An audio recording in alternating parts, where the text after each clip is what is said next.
Bueno, entonces la semana pasada habíamos empezado a ver inhibidor de SGLT2 y habíamos quedado a medio camino. Y he estado viendo esta parte de los mecanismos, del mecanismo de acción del inhibidor de SGLT2, que básicamente es inducción de glucosuria con natriuresis asociada, que esto nos produce entonces reducción de glicemias, reducción de glucotoxicidad.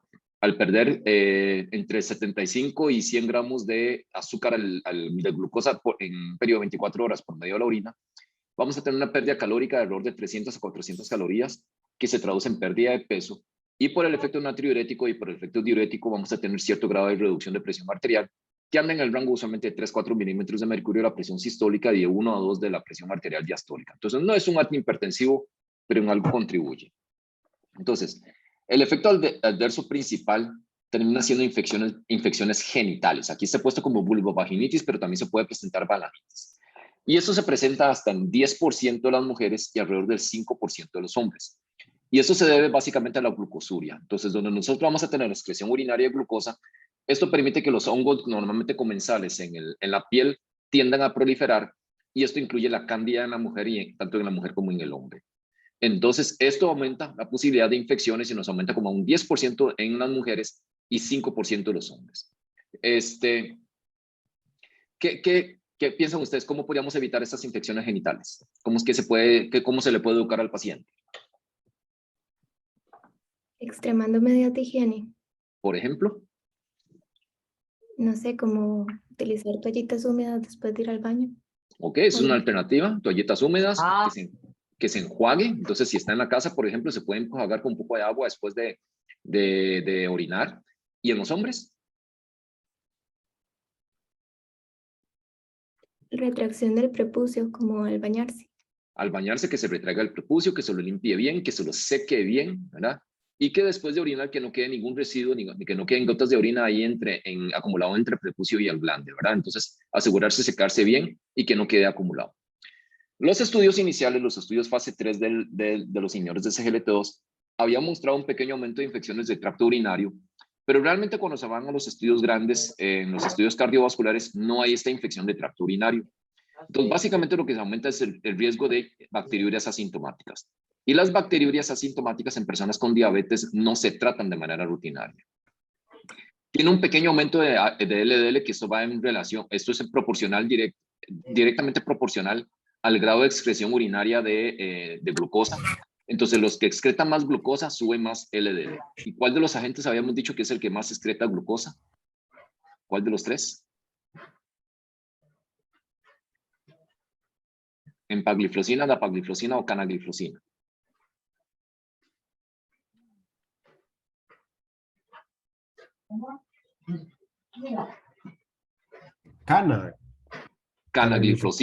Canagliflozina porque tiene cierto efecto sobre el 1.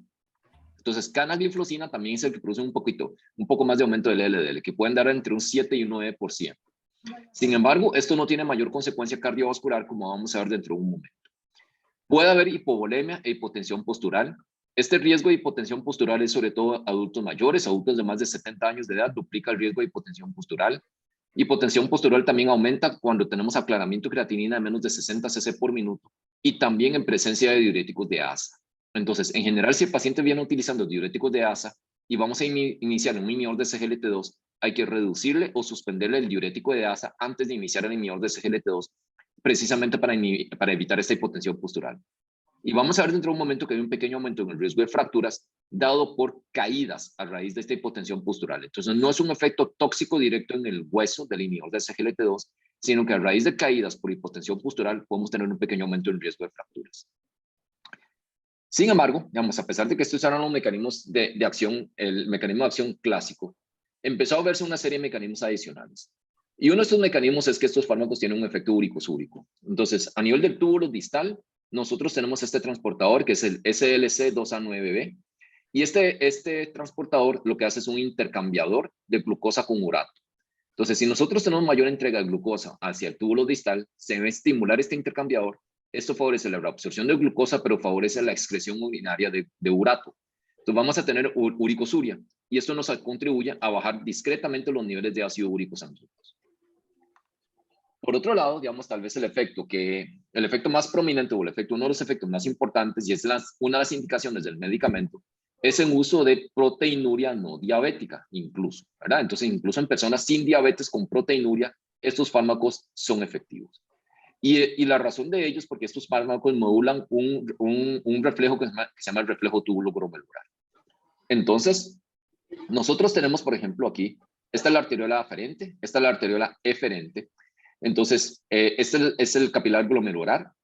Entonces, normalmente vamos a tener cierto grado de filtración de sodio y glucosa.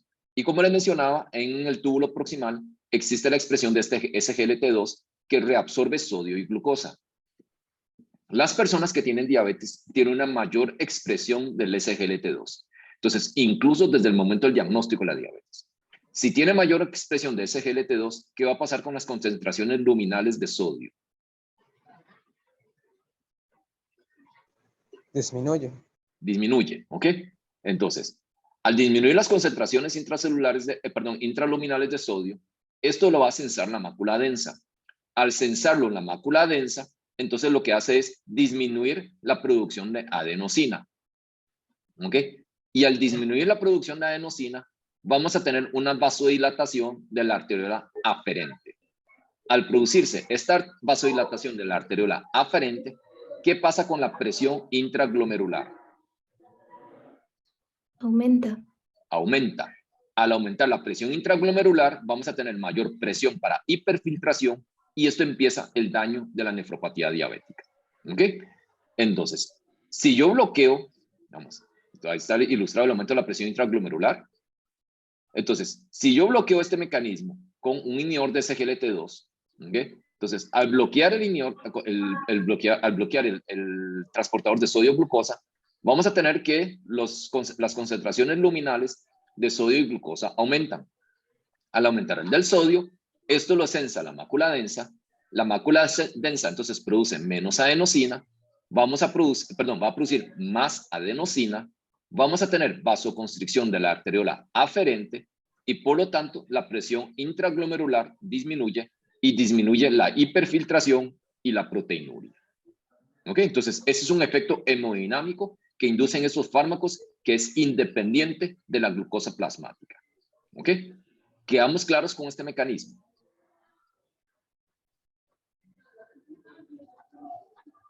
¿Ok? Entonces, ¿dónde actúan los inhibidores de la ECA?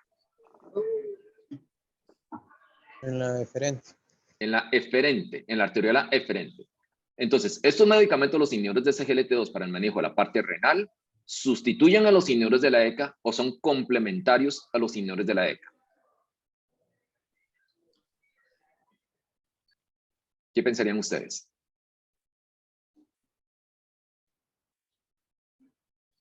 Serían complementarios. Sería complementario. Entonces, si nosotros agregamos el inhibidor de la ECA, ¿qué va a pasar con la arteriola eferente? ¿Vasoconstricción o vasodilatación? Vasodilatación. Vasodilatación. Entonces, yo tengo vasoconstricción de la arteriola aferente y además vasodilatación de la arteriola eferente, la presión intraglomerular va a disminuir todavía más. ¿Ok? Entonces, es por eso es que estos medicamentos tienen un efecto nefroprotector que es complementario al inhibidor de la ECA o al ARA2 en ese caso. Ok. Sin embargo, digamos, hace algunos años, en el año 2015, estos medicamentos salieron al mercado mundial en el año 2014, 2013-2014, y poco tiempo después salió esta alerta de cetosis euglicémica. Entonces, y sí aumenta, estos medicamentos sí aumentan el riesgo de cetoacidosis. Y uno de los mecanismos por los que se cree que pasa esto es, resulta que las células alfa en el islote pancreático dependen también del cotransportador de sodio-glucosa tipo 2 para que entre glucosa a la célula alfa y lo pueda censar. Entonces, si no hay entrada de glucosa a la célula alfa sensa como si estuviese en hipoglicemia. Entonces, los niveles de glucagón aumentan. Entonces, estos medicamentos, el uso crónico de los inhibidores de SGLT2 está asociado a un aumento en los niveles de glucagón. Además, por el efecto glucosúrico, tanto la insulina exógena como los niveles de insulina endógena disminuyen. ¿Okay? Entonces, la cantidad de insulina que tenemos que dar de manera exógena va a ser menor y si es la producción endógena, entonces también disminuye porque vamos a tener menos hiperglicemia. Entonces, ya hablamos que la insulina tiene un efecto antilipolítico en el tejido graso. Entonces, si yo tengo menos insulina, voy a tener más lipólisis. Al tener más lipólisis en presencia de glucagón, esto favorece cetogénesis. Y por eso vamos a tener cetoacidosis. Por otro lado, si el paciente tiene glucosuria, los niveles plasmáticos de glucosa no van a estar tan altas. Por eso es que se llama cetoacidosis euglicémica, porque no anda tan hiperglicémicos. Pero también se ha visto que al aumentar la excreción urinaria de sodio, este sodio favorece la reabsorción tubular de cuerpos cetónicos y esto entonces nos termina de contribuir a que aumente la cetosis plasmática. Entonces, aquí hay que sacar varias cosas. Lo primero es, entonces, si existe este riesgo de cetoacidosis diabética. 2, los niveles plasmáticos de glucosa no están tan elevados. 3, ¿dónde voy a medir cuerpos cetónicos? ¿En plasma o en orina? En plasma. En plasma. ¿Cómo podrían estar los cuerpos cetónicos urinarios?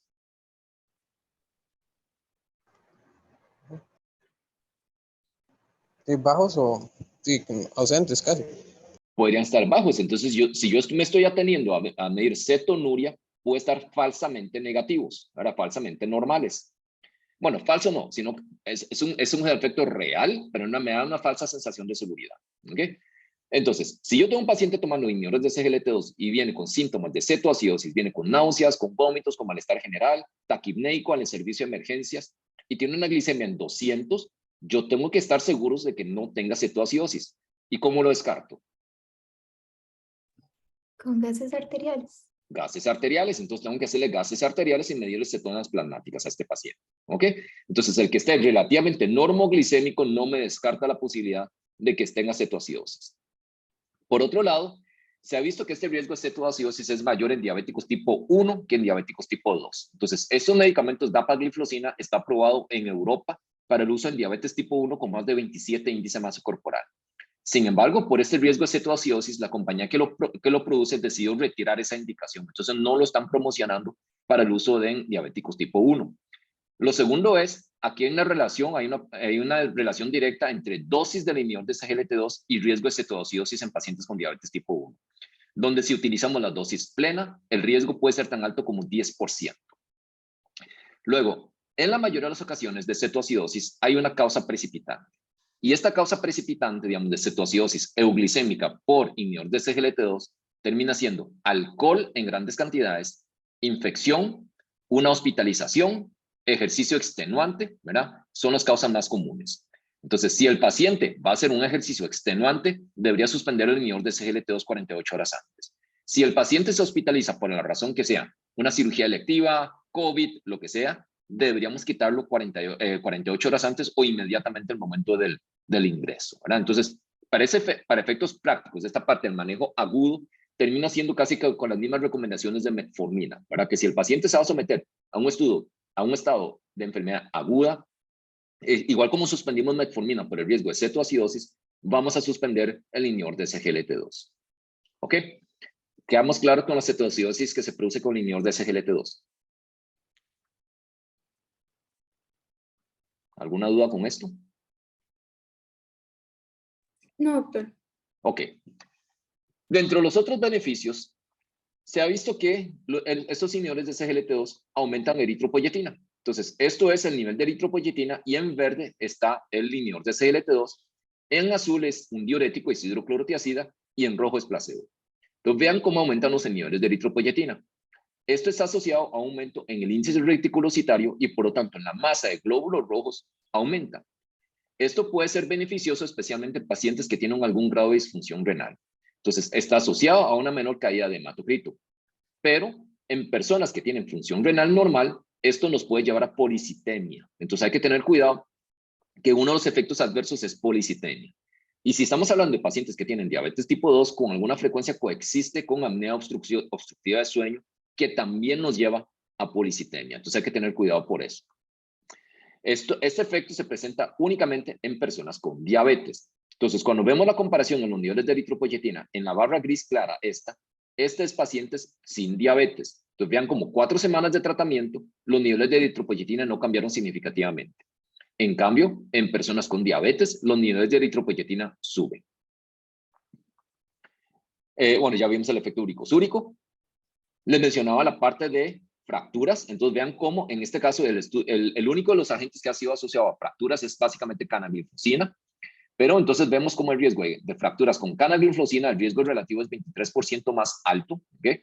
Pero esto en términos absolutos es como un 2% de diferencia de riesgo de fracturas. Pero como les decía, tiende a estar asociado al riesgo de caídas por hipotensión postural.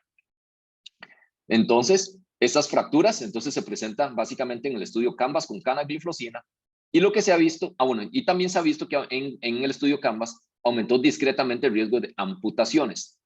Y estas amputaciones se debe, digamos, básicamente son amputaciones menores, ¿ok? Y dentro de los factores de riesgo, entonces está enfermedad arterial periférica, hombres con neuropatía y mal controlados de su diabetes. ¿Cuál pensarían ustedes que puede ser un mecanismo que nos lleva a un pequeño aumento en riesgo de amputaciones? Viendo estos factores de riesgo. Viendo estos factores de riesgo y viendo el mecanismo de acción del fármaco.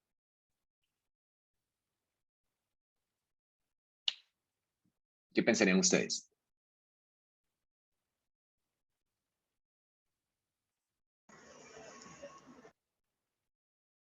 Tal vez una hipoperfusión tisular.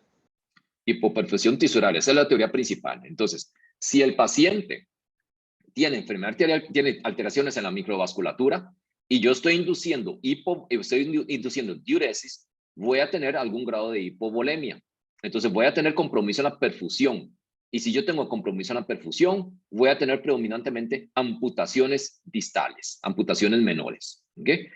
Entonces, la presencia de neuropatía es una complicación microvascular y cuando tienen neuropatía casi siempre tienen algún componente vascular asociado también.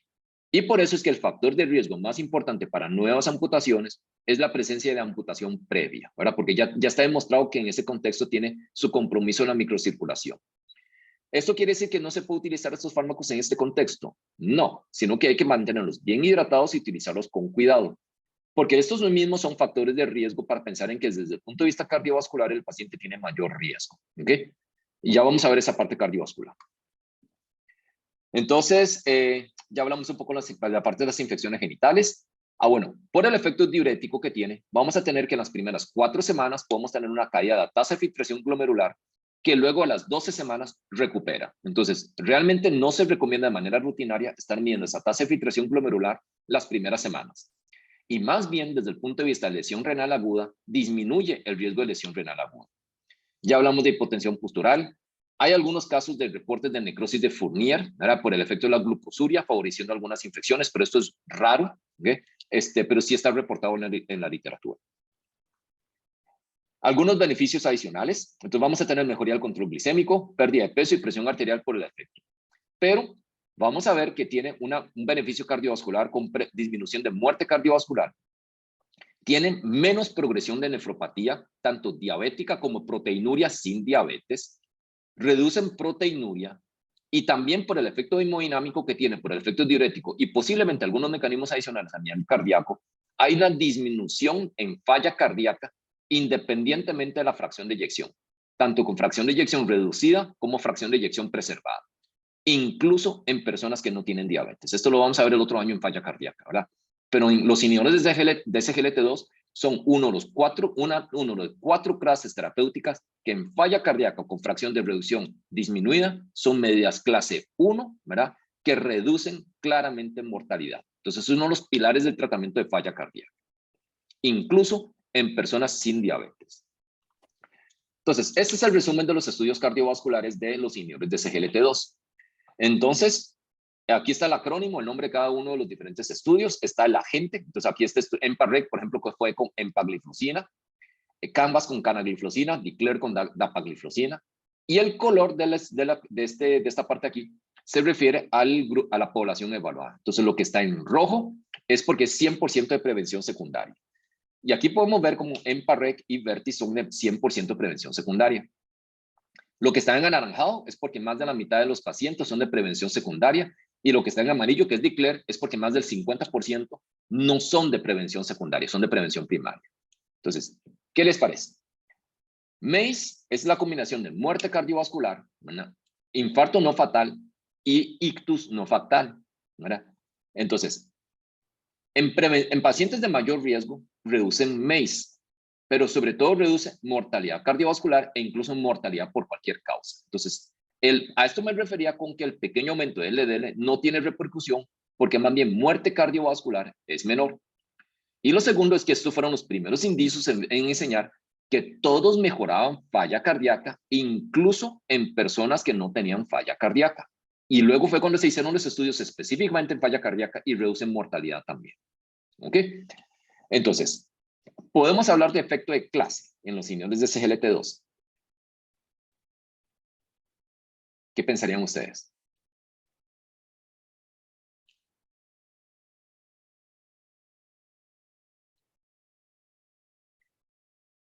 ¿Qué les parece ertugliflozina?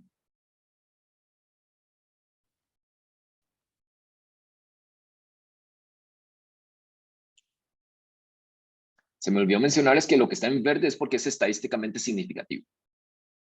Entonces, ERTU, reducción de 3% del MACE, no estadísticamente significativo, en una población de 100% de prevención secundaria como en EMPA-REG. ¿Qué les parece?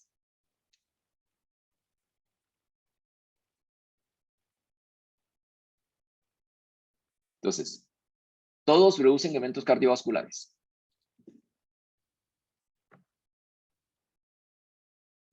Pues no, ¿verdad? Ertugliflozina no reduce eventos cardiovasculares. Ertugliflozina aquí podemos ver claramente que no. Entonces, no se sabe por qué ertugliflozina, dado que desde el punto de vista molecular es muy similar a dapagliflozina y empagliflozina. Entonces, no se sabe por qué Vertis no dio significativo, ¿verdad? Pero podemos ver que por los demás pareciera que sí hay una reducción significativa de eventos. Y como les decía, entonces en falla cardíaca, fracción de eyección reducida. En estos estudios, más o menos la mitad de la población no tenía diabetes. Vemos cómo hay una reducción de hospitalización por falla cardíaca, visita a emergencias, muerte. ¿Okay? En fracción de eyección preservado, igual hay una reducción de hospitalización por falla cardíaca. Y en falla cardíaca aguda, también hay un beneficio. Entonces, aquí hay un claro beneficio y esto lo vamos a ver con más detalle el próximo año en las clases de falla cardíaca. ¿Okay? Y desde el punto de vista renal, entonces, incluyendo estos en pacientes con y sin diabetes, entonces con proteinuria sin diabetes, esto es en pacientes que tienen diabetes y proteinuria, y estos son los estudios cardiovasculares, vemos cómo el desenlace renal de doblamiento de creatinina, o sea, duplicación de creatinina, el riesgo es menor con el uso de estos fármacos y disminuye también la necesidad de terapia de reemplazo renal. Entonces, tiene un efecto nefroprotector adicional en presencia de proteinuria, independientemente si tienen o no tienen diabetes. ¿Ok? ¿Dudas con los inhibidores de SGLT2 hasta aquí?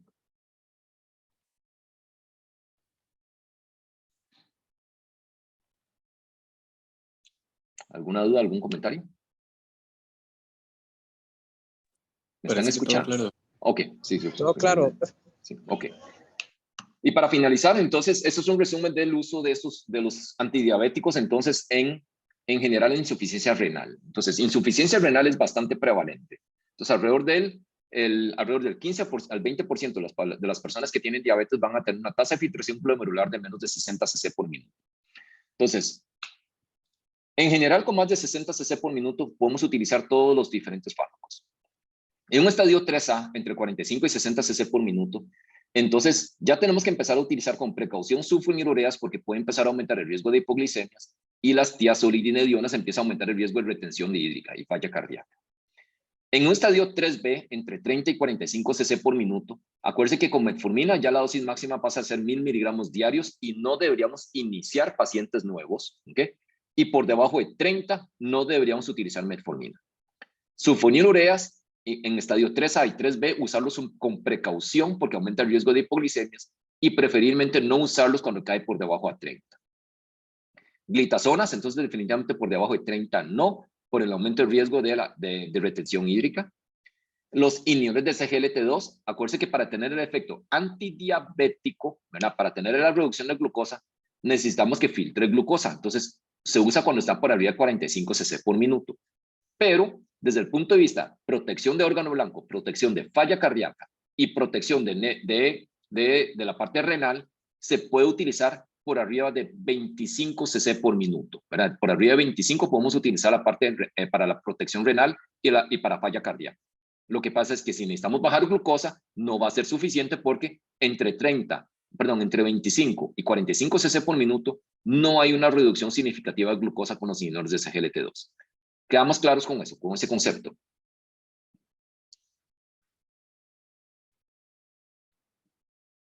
¿Ok? Con los inhibidores de PP4 ya hablamos que en general por arriba de 50 cc por minuto todos se utilizan. Y por debajo de 50 cc por minuto lo único que no requiere ajuste de dosis es linagliptina. Y lo demás bajamos la dosis a la mitad. ¿Ok? Y con con un aclaramiento todavía más bajo, probablemente menos de 15 cc por minuto, puede ser que haya que bajar un poquito más la dosis. Pero en general aquí con solo bajar a 50% la dosis está bien. Los agonistas de GLP-1, por arriba de 30 podemos utilizar cualquiera. Y por debajo de 30 los que están aprobados son liraglutide y semaglutide. Y las insulinas podemos utilizarlos independientemente de la tasa de filtración glomerular, pero cuando cae por debajo de 30 cc por minuto el riesgo de hipoglicemias aumenta. Entonces hay que utilizarlo con más precaución y probablemente con una dosis menor cuando está por debajo de 30 cc por minuto. ¿Ok? ¿Dudas con esto que nos quedaba pendiente de la clase de diabetes?